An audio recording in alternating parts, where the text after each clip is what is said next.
What was the plan behind the Somme offensive? The plan behind the Somme offensive was for the British to attack a 15-mile front between Sur, north of the Ancre, and Kyla. North of the Somme, 5 French divisions would attack an 8-mile front south of the Somme, between Kyla and Péronne, to make sure of a quick advance. Allied artillery pounded German lines for a week prior to the attack. They fired 1.6 million shells. British commanders were so confident about the attack that they ordered their troops to walk slowly towards the German lines. Once the Germans had been pursued, cavalry units would pour through to pursue the remaining Germans. The main attack was to be carried out by the Fourth Army under the command of General Sir Henry Rawlinson. A diversionary attack was to be made on the northern flank by 2 divisions of General Edmund Allenby's Third Army. When the breakthrough was achieved, the exploitation phase would be carried out by the 3 cavalry divisions of General Sir Hubert Gough's Reserve Army.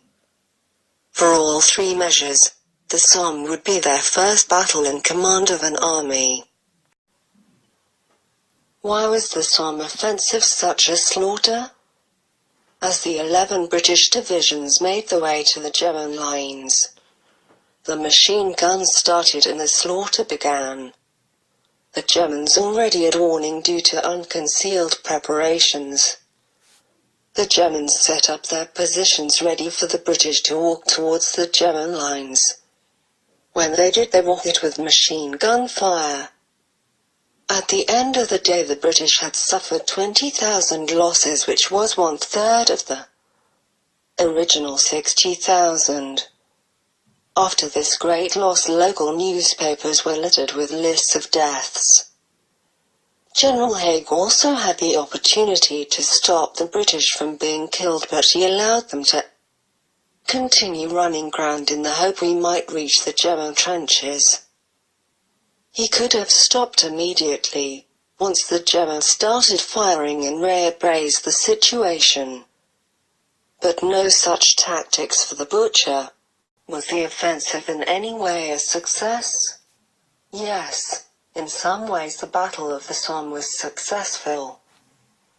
It served its purpose on the reduced pressure of the French army, although the battle caused many deaths without much gain of territory. The French advance was more successful.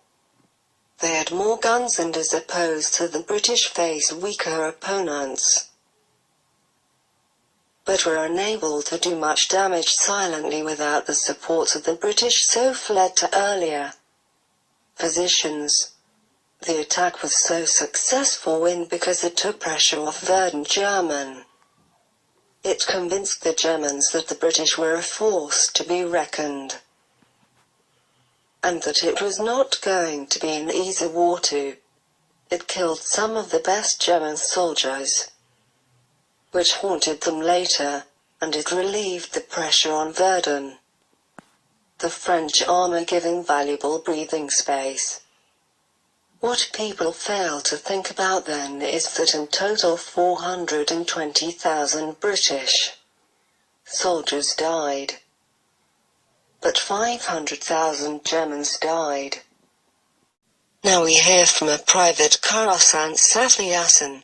When the whistle went, I threw my rifle on top of the trench and clambered out of it, grabbed the rifle, and started going forwards.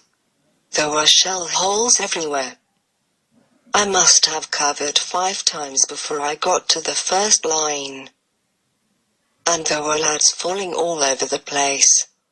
No one knew if they were falling or being shot. Thanks for listening to the woman.